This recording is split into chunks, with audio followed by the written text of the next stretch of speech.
Hello. Today we will discuss the project that Center for Economic Development of the Urban College of Cleveland State University conducted as a pilot, trying to investigate what is the potential effect of opportunity zones on the greater Cleveland area. This project was supported by the U.S. Economic Development Administration and the Gunn Foundation. And today, participants for our discussion will present themselves and talk about the research that were conducted by the Levin College and what we think about the future of opportunity zones in Cleveland. At this, I will turn to our participants to present themselves. Robert Simons. I'm the chair of the Department of Urban Studies. I teach real estate and urban planning. Been here 30 years. I know a little bit about opportunity zones, but my role today will primarily be to comment on the process of opportunity zone implementation from the demand side as an investor.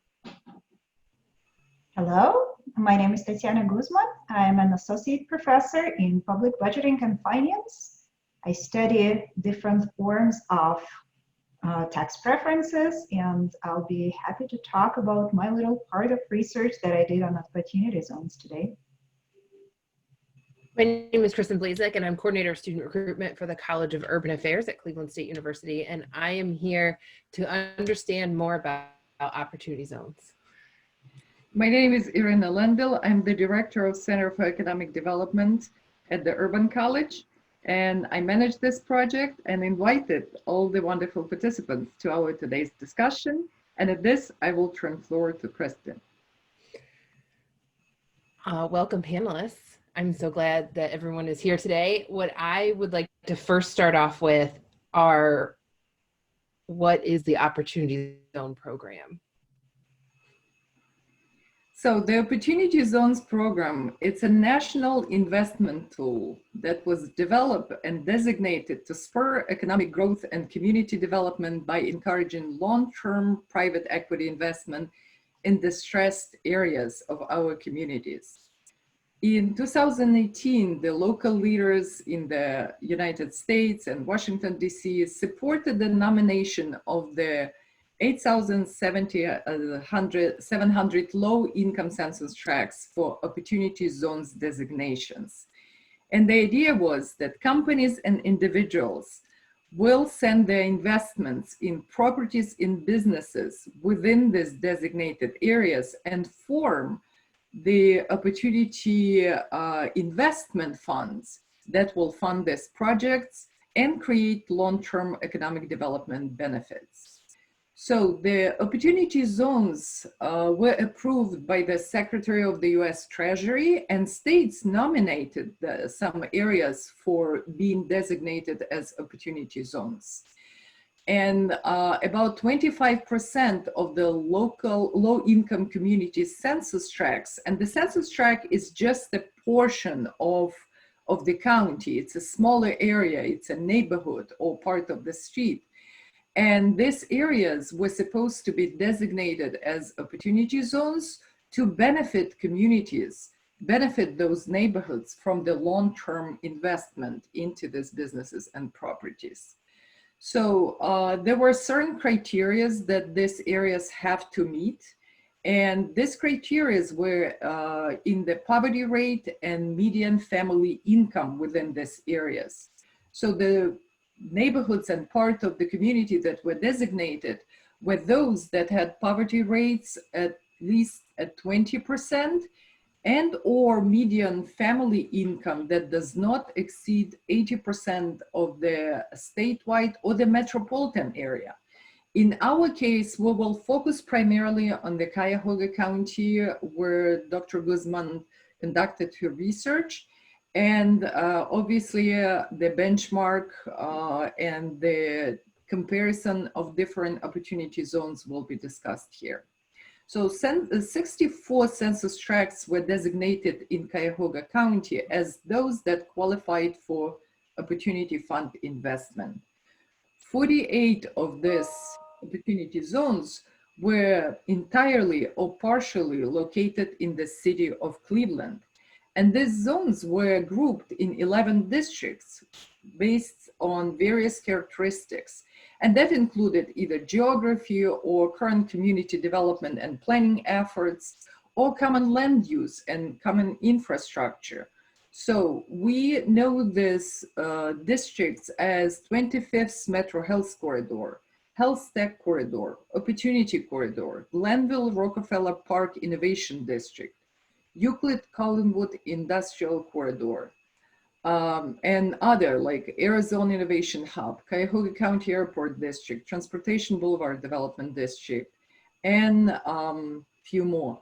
So we were hoping that this will spur investment in Cleveland, specifically those neighborhoods that are in need to alleviate poverty, include people into the process of receiving higher income, and bring up this median income that was one of the criteria to designate to the zones.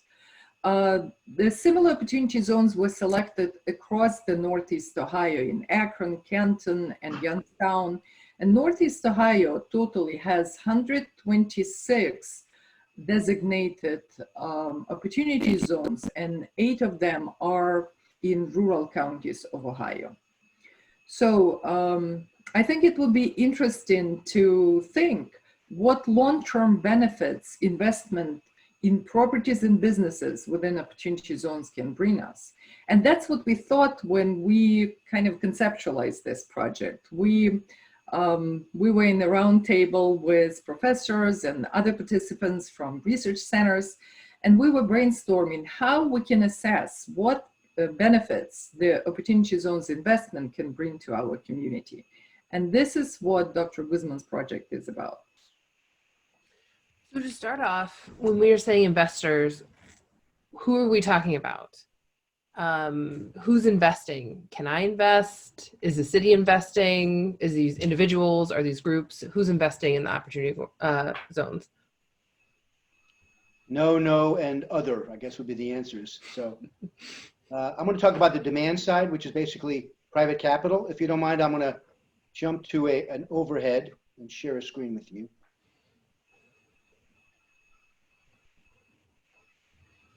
Should be able to see a screen. Very good. So basically, we're talking about private capital. We're talking about accredited investors that are typically going to be investing in types of projects like this. The project might be, $10 million new construction near a university or a hospital, probably residential. It's a good candidate for a type of project. So the question is, why would your money go there? If you're an investor, investors have other investment opportunities. So investors typically have capital gains when they've owned another investment for, say, 10 years, 5 years, 4 years, a long-term capital gain. And the benefit of the program here is to allow them to defer paying capital gains on a project they already invested in, that they've just sold. So there's other vehicles already out there in the tax code. 1031 exchange is another example. So if I had money and I wanted to avoid capital gains, I would find a 1031 exchange, but it's a tricky, somewhat difficult project to do that. So this is just another vehicle where you could buy fractional shares, in other words, part of a limited partnership in another project. And the idea would be that you could defer the capital gains of the project you just sold, and then further, you could defer capital gains into the future. So I'm going to give you a little marginal analysis, marginal decision-making, meaning if I'm not going to do investment in an opportunity zone, what would I invest in? I'd invest in another project. Say I have, $500,000, $250,000 to invest. What would I do? So on this chart here, I'm going to go through a couple of terms. So preferred rate of return, an alternative investment, which might be, say, a pool of apartment complexes that I'd own 1% of or something. I would expect to get an 8% guaranteed or cumulative preferred return on that. The opportunity zone investment would be 6%. That's the market for these investments. It's a little bit lower than the other projects. That's expected because there's other benefits that these projects don't have. So anything on the right-hand side there, the opportunity zone investment, anything in red works against the opportunity zone investment being competitive because all capital is mobile across markets. anything green is an advantage that the opportunity zone has against the alternative investment. And you can see some of the terminology laid out at the bottom there in those 8 boxes. So let's see, look at the typical hold period. How long you tie your money up for? A typical hold on an alternative investment might be 3 to 7 years. You might have a project that might sell parts of itself off, but certainly try to get out of there, 5 to 8 years, something like that. Whereas the hold for an opportunity zone investment is longer. As a matter of fact, it's longer by design. The opportunity zone benefits are increased if you hold the property for a long period of time, which is good. On the other hand, most investors don't like tying their money up for that long. They'd rather do it another way. Let's look at the tax status of the cash flows before the sale. The project itself, before you have any capital gains treatment, really the same. They're both taxable. In terms of paying capital gains, the alternative investment, if you didn't invest somewhere else, you'd have to pay capital gains. But for the opportunity zone, you defer capital gains. That's a big plus. The capital gains of the ongoing investment, once you buy into the opportunity zone project or the alternative. Alternatively, you pay capital gains, but in the opportunity zone, you defer and forgive some capital gains according to a complicated formula that rewards holding it longer. The certainty of the rules, alternative investments, pretty clear, not much change there in the rules. But the opportunity zone investment rules are a little bit poorly understood, and I don't completely understand them myself. I did invest in one deal, but I don't understand everything. But I recognize that putting together new deals right now, there's an extra set of rules that you require to, professional opinions on. So here's the end of the day. These next 3 ones are very important because the return after tax from the opportunity zone deal has to exceed or equal the alternative investment, or it's not going to happen. So the overall internal rate of return, IRR, before income tax for an alternative investment is going to be over 15%. The opportunity zone investment, mostly because the preferred rate is 6%, it's going to be under 10%. So that in itself is a disadvantage, but that's not surprising because the opportunity zone investments are after taxes.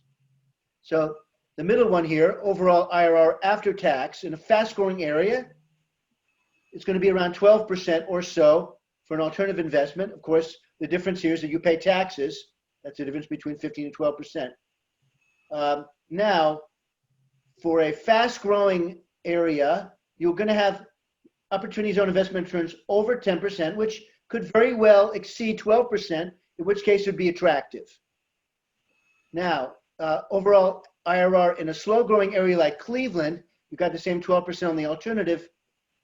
Because we don't really have much appreciation in our market, and because we have a lot of subsidy going in, and it's somewhat of an imbalance between the cost and the value of the project when you start off, the appreciation potential is not very large.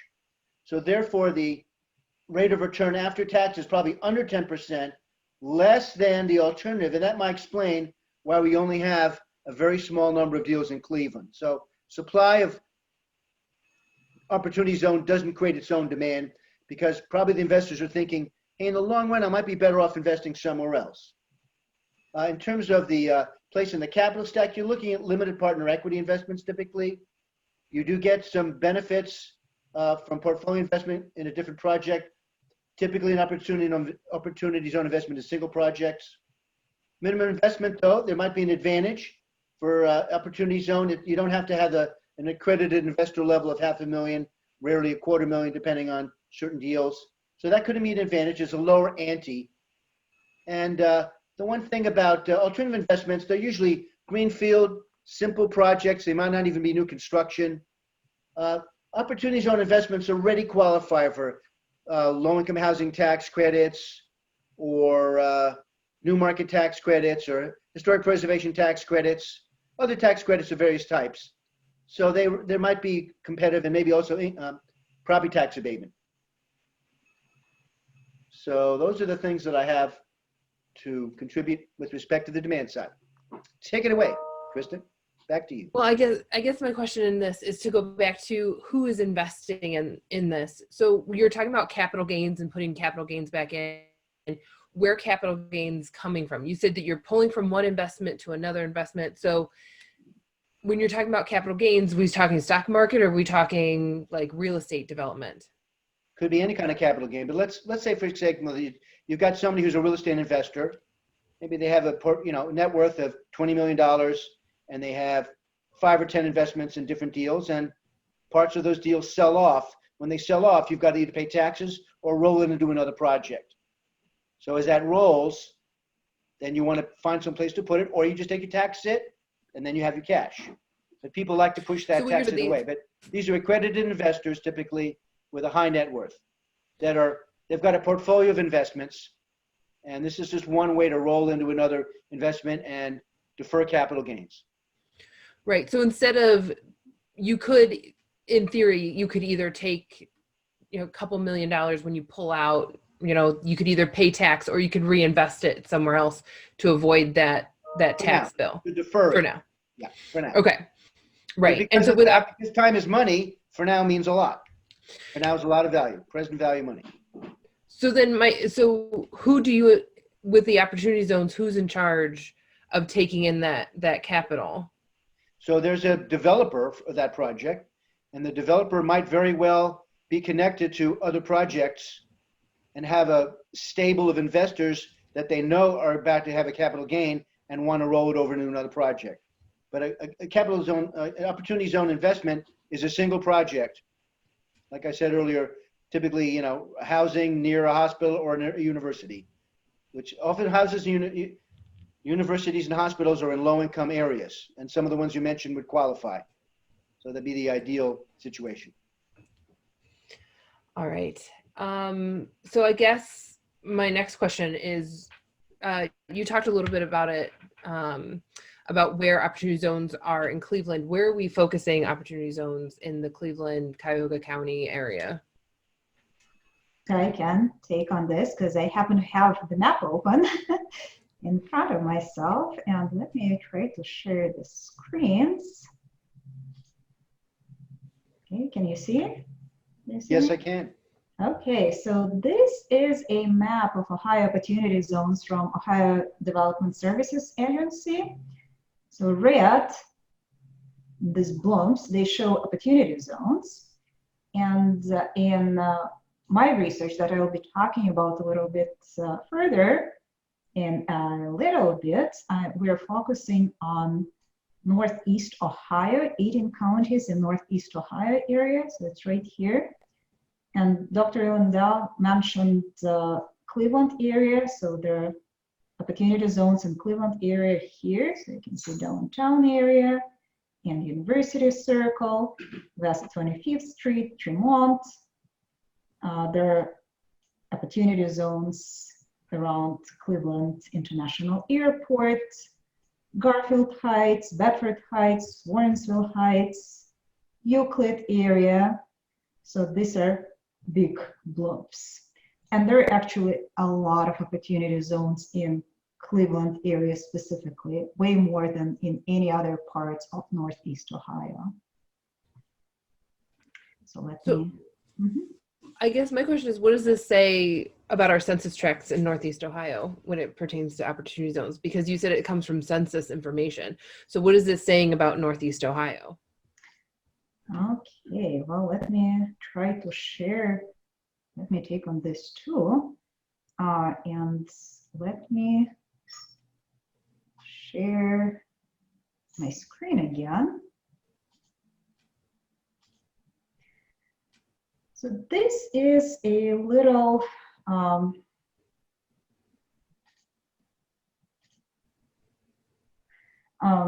descriptive statistics that we ran on opportunity zones. So it includes opportunity zones themselves, then low income census tracts. And remember when Dr. Rendell was talking in the beginning, to be in opportunity zones, census tracts have to specify, have to qualify. And this qualification means that they have to, in impoverished areas, they have to be, they have to have individuals that make lower income, right? So lower income census tracts in the second column, they are the census tracts that qualify for opportunity zones, but were not chosen to be in opportunity zones. Then there are certain contiguous census tracts that are no low income census tracts, but they were chosen to be in opportunity zones because they're sort of nearby, they're contiguous. And for completeness, we're looking at other census tracts, all other census tracts in Northeast Ohio. So this other non-opportunity zone census tracts are higher income census tracts that did not qualify for opportunity zone designation. So, we were looking at racial composition, we're looking at income composition, we're looking at housing in these areas, and this is what we have. So this opportunity zones have sort of similar share of male and female population. And while all census tracts in Northeast Ohio are dominated by white population, you can see the dynamics. There is a way much higher share of Blacks in opportunity zones and lower income communities than in wealthier communities, right? In wealthier census tracts that were not chosen to be in opportunity zones. There is about the same share of younger population in opportunity zones, low income tracts and other tracts. Opportunity zones have much lower share of university educated population, so 14.6% compared to 4.9% in high income communities. The household size about the same. Well, then we're looking at employment statistics. Individuals in lower income communities and opportunity zones have a way higher probability of being unemployed compared to wealthier communities, right? They're way more likely to live in poverty. Look at this. 30% of individuals in opportunity zones live in poverty compared to 25% in other low-income communities that are eligible for opportunity zone designation, but were not chosen to be in them. And remember, this is the major requirement, right? They have to be in impoverished communities, and compared to just 4.8% in wealthier communities. Well, both mean and median income of individuals in opportunity zones is way lower than those in non-low income communities that are not eligible for opportunity zone designation. We were also looking at the percentage of vacant houses and owner-occupied houses and vacant houses. So vacant houses way more prevalent in opportunity zones compared to wealthier communities. In wealthier communities, there are more houses that are owned by individuals, and in opportunity zones, there are way more houses that are rented. So the value of owner-occupied houses is also just less than a half of what it is in wealthier tracts, census tracts.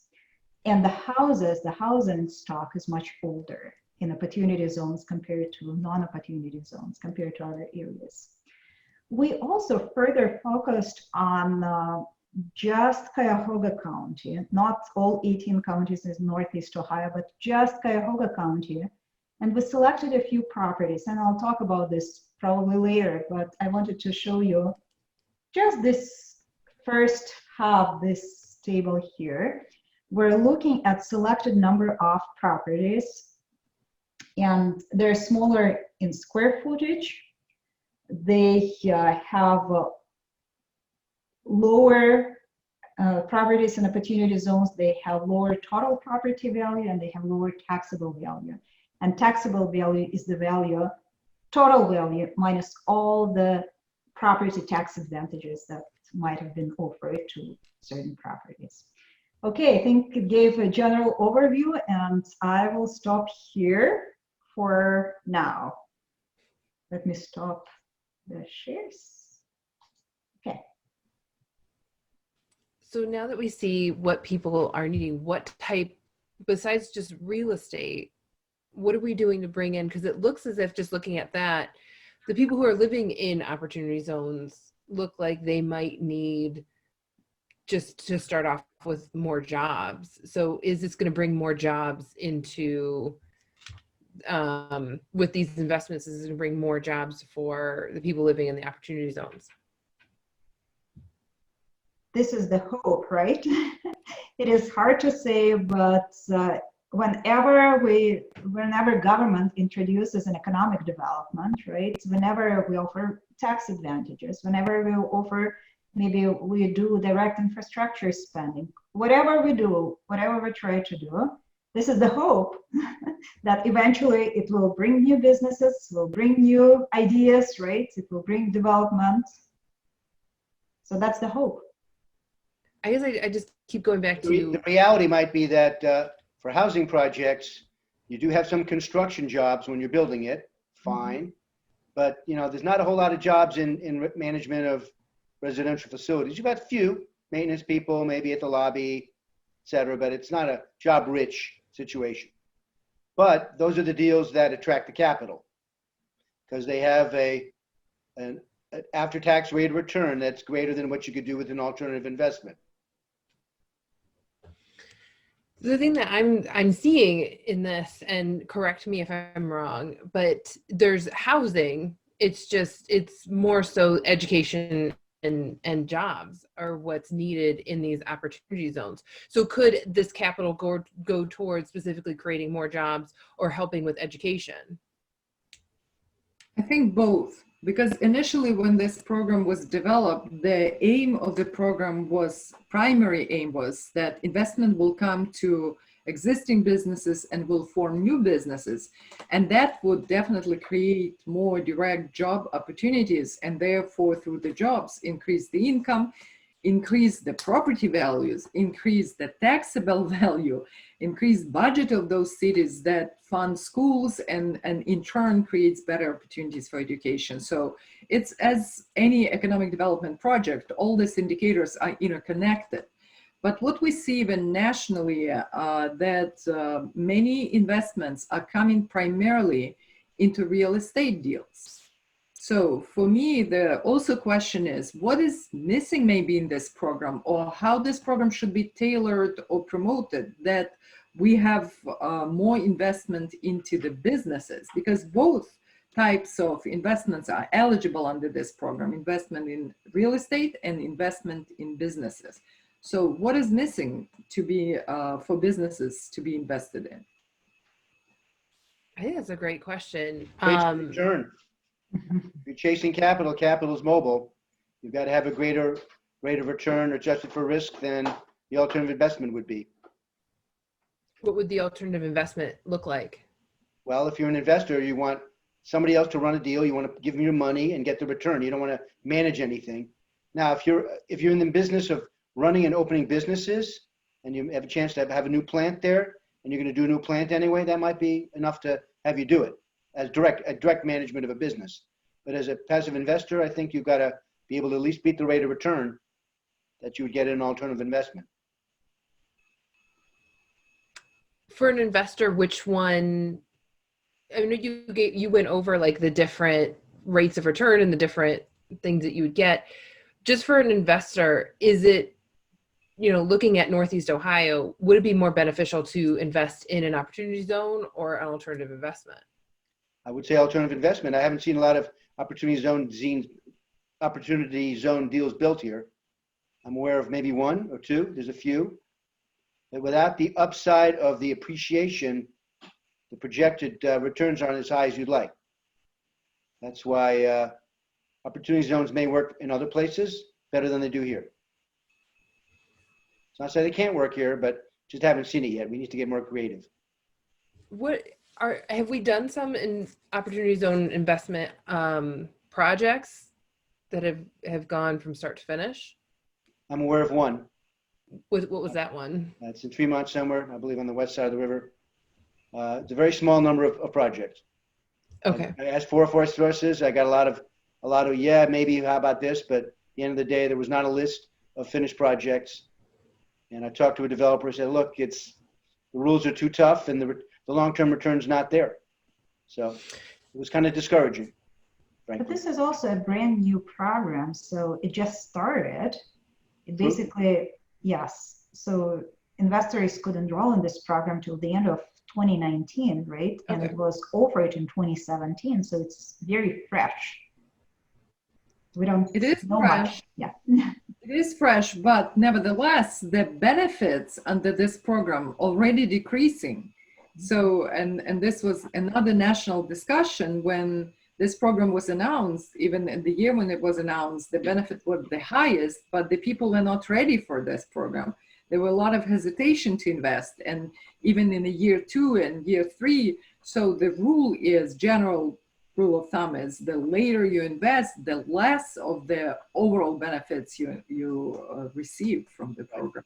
The capital gain Betty's burn off without you being on board.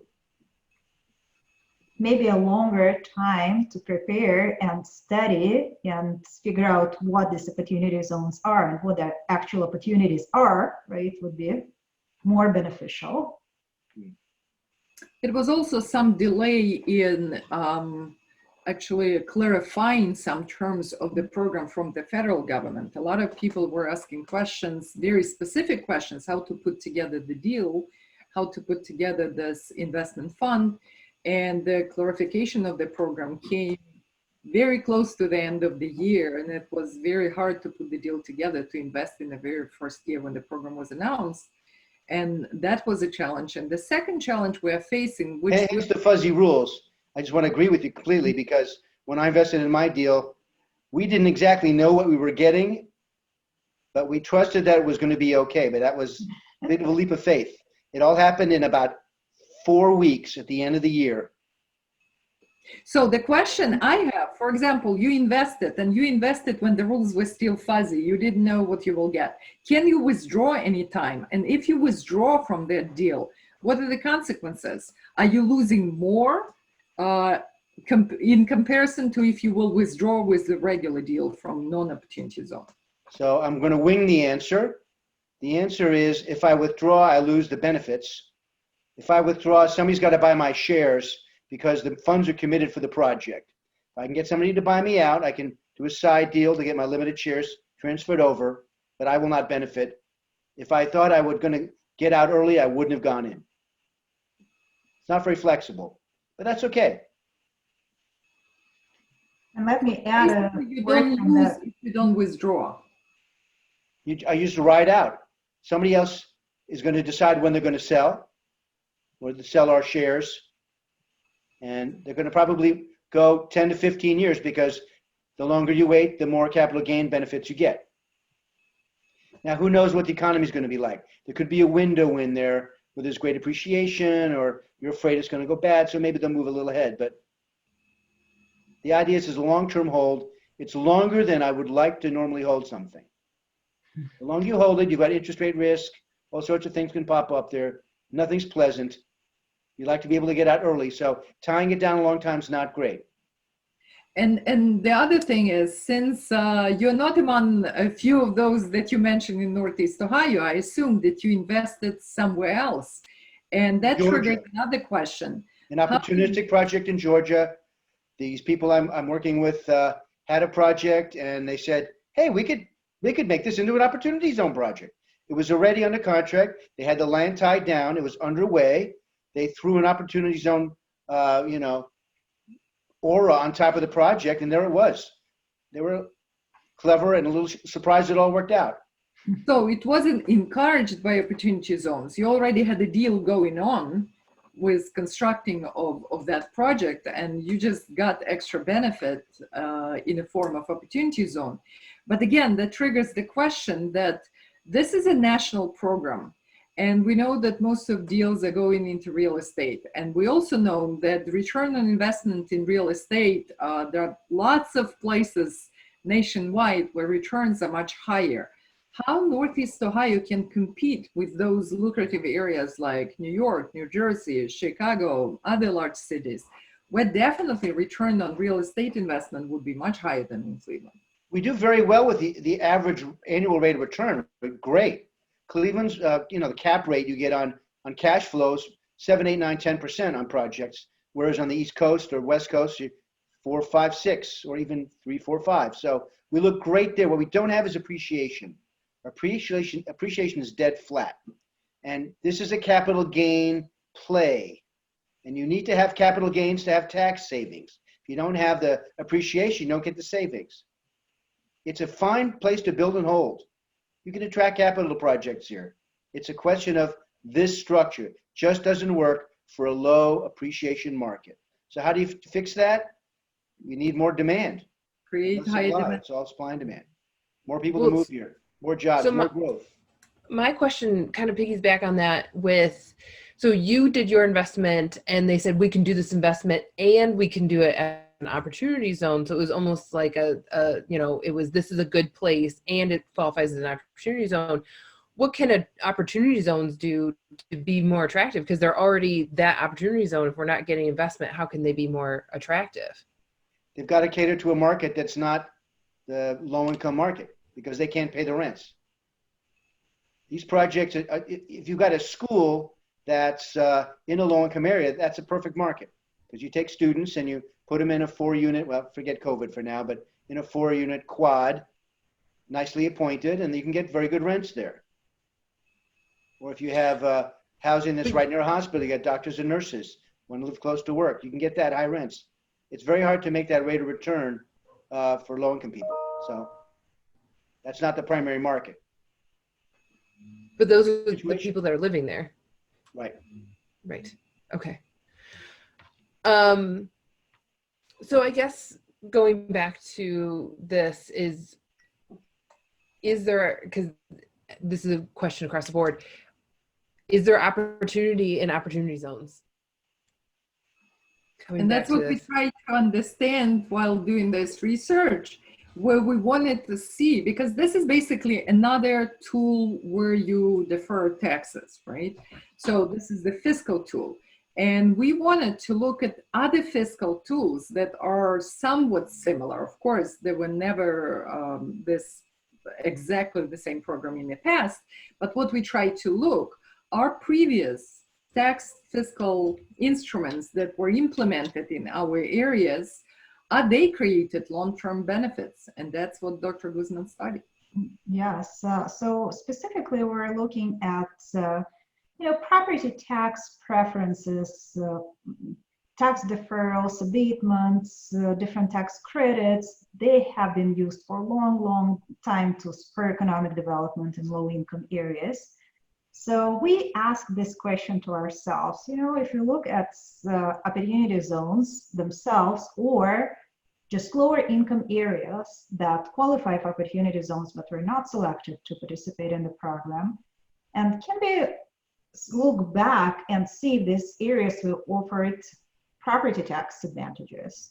And did they do any better with property tax advantages? And we were only focusing for now on commercial properties only in Cuyahoga County. So it's just a pilot, because again, opportunity zones, they're so new, we don't have data. We cannot study, if their effectiveness without any data on them. So we try to look back and look at property values and property tax advantages. And we look back from 11-year period from 2008 to 2018. So this is the year when opportunity zones were sort of introduced, right? And we got to know about them. So we looked at property values, and what we found, and I have graphs if you want, I can show you little visuals as well, but what we found in general, that overall values, total values and taxable values of properties, they were slightly mostly going down over this time period.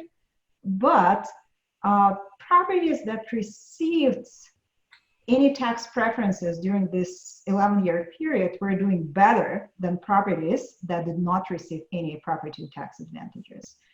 And again, it's more of an opportunistic sample selection, right? So it was just, we tried to find properties that only commercial properties, but we wanted them to represent different areas of manufacturing, retail, healthcare, education, so different spheres of the economy. But this is what we find. We find a lot of healthcare is tax exempt. yes, The big ones. Non-profits, they are tax exempt, yes. And then if you look at the property values going up, of course they're going to go up. They're new. There's investment, but when you abate the property taxes, getting back to the first or second point I think Dr. Lendl made, or maybe Kristen made about it, the education, is that you're just taking the income tax, the property tax away from the school district. Because 2/3 of the property tax bill with the abatement goes to the schools. So unless there's a side deal, then those funds aren't available for 10, 20, 30 years, however long the abatement period is for. Yes, and let me, I'll share the screen, I guess, with a graph quickly. Can you see it? Not yet.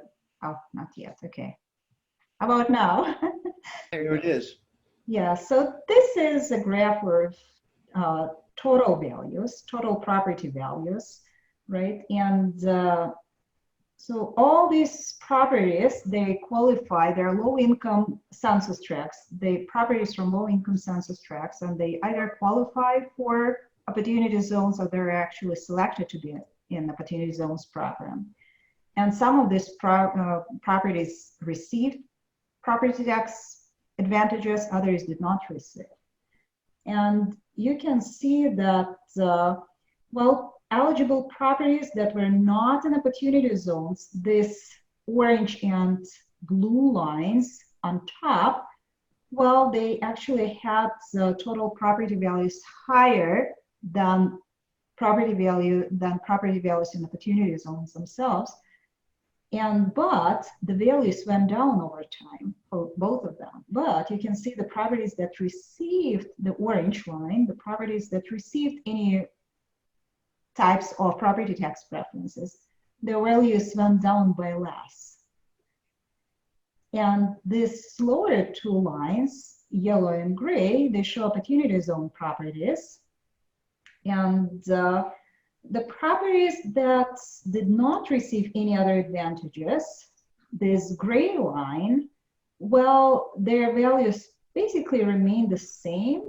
And the properties that had property tax preferences, other property tax preferences, the values actually even went up a little bit. And we kind of see a similar picture with taxable values. Again, remember, taxable values are total values minus any preferences. So if you do not receive any tax preferences, then the taxable value and total value is the same thing, right? But if you do receive, then your taxable value is way lower than, or lower by the amount of tax preference that you get. So again, we see the similar picture that properties in opportunity zones or low-income other areas that did not receive opportunity zone designation, if they received any property tax advantages in the past 10 years or 11 years, right, they were doing better than properties that did not receive any designations and that did not receive any property tax preferences. So this is what we find here. And again, it's a smaller sample. It is, well, we just try to, it's not a randomly selected sample. We just try to select properties. About how many properties are in each of those lines? Well, we have 89 properties in Cuyahoga County in total. And it's about the same share of properties in opportunity zones, not in opportunity zones, in OZ with property tax. So about 20 in each line, something like that. About, yes, there are, well, 27, 29, 20, and yes, and 13 in, yes, the ones that. Yeah, the challenge was, let me add also, the challenge with picking the sample was we tried to resemble some characteristics of the neighborhoods where these properties were. So even if we were selected properties in non-opportunity zones, we didn't select them in the wealthiest suburbs. We were looking at the maybe suburbs that are adjacent to the city and have characteristics that kind of resemble those that were designated the opportunity zones. But again, there were 4 groups and we were matching the property by the industry characteristic, and we were matching the neighborhood. So it wasn't very easy to pick up a larger sample because we wanted to have some comparable groups. Yes, and we wanted to have properties that represent in more or less equal shares, represent different types of the economy again. So it's retail or larger manufacturers, medium size, smaller manufacturer firms, and so on and so forth. But it's all before opportunity zones started, so these are all baseline trends. Yes. And again, our idea was, how can you say if there's an opportunity, right? If you don't have any data for opportunity zones yet. So we're trying to look at other forms of economic development, other tools that spur economic development. And again, here we only look at property tax advantages. It's very possible that these properties receive new market tax credit or historical preservation tax credit or whatever other tax advantages that might have affected the results. But again, we're looking at property values and property tax advantages. So we think that. Well, I would expect a project in Cleveland that was in an opportunity zone to have property tax abatement. Almost have to have it. Yes. Unlikely that it's low-income housing tax credit because those deals have no appreciation built in at the end. Yes, some of them have deferrals, some of them are exempt, as you mentioned earlier. Yeah, there are some healthcare properties. Most hospitals are nonprofits, so they're tax exempt. Historic preservation is an interesting one. Yes. If you could rehab a factory building and turn it into student housing or nurses' quarters or doctors' lofts or something, that could work. New market tax credit isn't designed to go well with residential. So you can have a small residential part in a project, mostly for commercial. If it's primarily residential, not such a good fit there. Yes, we only looked at commercial properties. So you can see that except for property tax abatement, the other well-known tax subsidies aren't such a great fit. Unless you do a rehab, then it might be. Yes, and again, this is a pilot project. So, we tried our best with a smaller sample to see if there is anything out there. So in future, if we pursue this project further, we can study the entire county. We can study the properties in the entire Northeast Ohio, right? Or even the entire state. I think the idea is also that this program aimed to resemble enterprise zones with additional benefits to the investors. So, and the other idea was the greater goal of this project was how can we encourage investment in Northeast Ohio? Again, what is the missing component? How we can compete on the national market? And there are some answers in the community, in the discussions of the community on opportunity zones to look for specific investors that have attachments to Northeast Ohio. And there is another kind of potential benefit. If you have a local investor, then the hope is that the economic impact from those individual benefits for the investor can be returned to the community by spending locally if somebody lives locally. Yes. And Kristen, going back to your question about is there opportunity, and I showed in the beginning how, and Dr. Lindell was talking about it, that opportunity zones are in the most impoverished areas, right? So these are the investments we showed in the beginning how, these are indeed the areas that have the highest poverty rates, the highest unemployment rates, that have the highest number of lower educated people, right? The lowest property values. Low housing values, yeah. Yes, low housing values. So these are the census tracts that need investments, whether they receive them or not, whether, we provide enough opportunity for investors. That's what Dr. Simons was talking about, but these are definitely census tracts that need those investments. That's a big point, right? And another one that we just mentioned, well, it seems like properties that do receive property tax advantages, at least in our little small sample, they're doing better. So hopefully they would be doing better with the opportunity zones as well. Right? But to attract more investors, we need to make sure that there is the abatement side to it. Is that correct? Like there has to be the tax exempts that go for the investor. Well, property tax abatement is part of the project's cash flows. It's an expense item. And the capital gain goes with the investor and their personal taxes. So taxes are at different levels, but you really need both of them. And that gives Cleveland an example, an advantage, because property tax abatement makes the project more valuable, at least during the abatement period. This is another thing that we haven't looked at our project yet. We haven't looked statistically. We can only speculate, but we just considered if any property tax preferences were received. We didn't look at specific types of tax preferences. We have properties that receive tax increment financing, that are in enterprise zones, that receive this and that, right? But we did not look at individual tax preferences, and we did not stack up these preferences. So, theoretically, the more you get, the better you are, right? If you can get not only an abatement, but also an opportunity zone designation and save on capital gains tax, then you're even better off, right? But if we really want to do opportunity zones here, it's been a couple of years, at least a year. There's not as many as I would have expected. And I think it's nice to think you might have the altruistic local developer. There might be people that do that, but that's not the way to build a program. You might get a one-off here or there. There's going to have to be other subsidies put into the deal that'll overcome the lack of appreciation.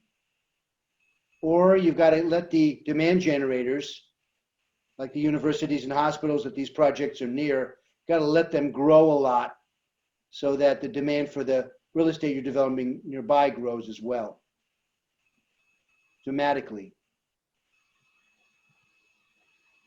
I would add to this, because technically what we're talking to investment in places. And I think inevitably in economic development, we're talking about investing in the place and investing in the people. So I think these two types of investment should go hand by hand as well. Should, but they haven't done so far. So there's some reason we're not competitive here in Cleveland in this game. Well, I think also another big problem in Ohio in general is that we don't have a very competitive business tax system. So we're consistently rated very poor in the business tax climate by Tax Foundation. And we're one of the states that has income tax at the local level, which is not common in all states. Yes. Bit of a disadvantage. And we're just a few states that have gross receipts tax, which is another topic and another discussion, but it's a very detrimental tax for businesses. Right. So these pertain to the idea that capital is mobile across state lines, and other places might have more advantageous situations. We also have Davis-Bacon. If you've been developing in the city of Cleveland, got to use union labor, and God bless the unions and what they do for their members. But if you're looking strictly at costs, it makes projects more expensive. There's social benefits to that. That can be argued. Many good benefits there, but strictly financially, that's a higher cost works against the deal working. So at this time, I would love to just hear final thoughts on opportunity zones and where we can go maybe from here to make Cleveland more attractive. I think it's another program that was offered, and no risk, or very rarely I can see a real estate deal that is done on one abatement or one advantage that is offered. It's usually a deal that has multiple components. So I think the more components, the better for this deal. This is additional component. We can include it into the building the deals. So that's kind of one side of that. Another side of that is that if you think of Cleveland's field of economic development, we're doing a lot. Maybe we're not the most advantageous in tax preferences or type of taxes, but we are, as of state of Ohio, we are consistently very highly rated on the how Ohio is doing business. We have a lot of very wonderful agencies that help to do business development and economic development, and that's one of the advantages we have. We constantly know that people underrate the way of living in Cleveland, the place where we live. And again, maybe if all this overall image of Cleveland will be elevated, maybe if entrepreneurship and innovation will be elevated and people will be attracted, that's how it can spur the demand side of the business. And again, we are right now in the absolutely utmost challenging times with coronavirus and such a steep economic decline, where we see the stay-at-home order shutting down businesses were overlaid with the cyclical recession that started about before the signs were definitely there, about before the coronavirus hit the US. So very challenging time, but this time teaches us that many jobs can be done remotely. And in the US, nationwide, there are lots of jobs that are placed traditionally in the places with extremely high housing, with extremely inconvenient transportation. And we have these amenities. We have lower housing values. We have a lot of properties available for specifically for housing. And as far as I know right now, housing market is very vital. The properties are selling very well right now and at the decent price as of Cleveland's market. So I think having this program is advantageous. What I'm also thinking, like, are we offering the whole package? Are investors familiar with this other preferences and other amenities that Cleveland offer? And I know that a lot of agencies doing a lot of work to promote our place. Again, we would love to hear from public, from other agencies, from people, like how we can take advantage of this program to a broader extent. Well, I got 3 ideas. 2 are local and 1 is a wish list. Let's start with the wish list first. Remember the EB-5 program, where you attracted foreign visa money? People would invest $500,000 or $1 million, and they would get a green card, and they get a nominal return on their money. So the idea there were 2 tiers, the advantage tier and the really advantaged tier. And in the EB-5, it meant you could get in that green card with just $500,000, not $1 million. So that gave an advantage. So maybe what the Opportunity Zone program needs to have at the national level is another tier where places like Cleveland that aren't really kickstarting it, there's additional deep capital gain benefits of some type. That doesn't exist yet, but that'd be an idea. In terms of local solving, demand side's great. Of course, we want to do that. That would take care of a lot of the problems. But that aside, if we got a handful of our main developers that are already doing deals in the city together and brainstormed why they didn't do it, Opportunity Zone deals, look and probe on the margins what it's going to take. Because they're the ones that are creating the investment that mobile capital wants to go into. And it may need additional money set aside to invest $1 million, $2 million each in selected projects to get that rate of return, boosted by about 3 to 5% to get it where international or national money will come to Cleveland to offset the lack of appreciation we have in the market. And as a researcher, I just add one little thing here. I wish the data collection process on opportunity zones was a little bit better and a little bit more organized, because it is definitely very new and very interesting type of tax advantage, but we cannot do much analysis without data, and the data is not out there. Well, and the data might not be there. We know that. There are some additional links below when you're watching this program. And on those links, we also have a presentation at the meeting before last year. Yes. So when we had the representatives of different federal agencies and representative of the White House that oversees this program. And Dr. Guzman asked very much this question from those representatives, how we can get data to understand the return on this program. And we were told that the data might be very challenging and the regions are better track data on the local level by themselves. Which is to say, good luck. Yeah, yeah. And local level data may not be really generalizable to other places. So there are lots of challenges. Great. Well, at that, this was a great discussion. I learned a lot. My goal in this was to learn about opportunity zones, and I learned a lot from it. So I want to thank everyone for joining us today. If you are watching this and you liked what you heard, please like, subscribe, share. We've got a YouTube page, Instagram, Facebook, all of that. All the links will be below. And thank you guys so much. And that concludes our talk on opportunity zones.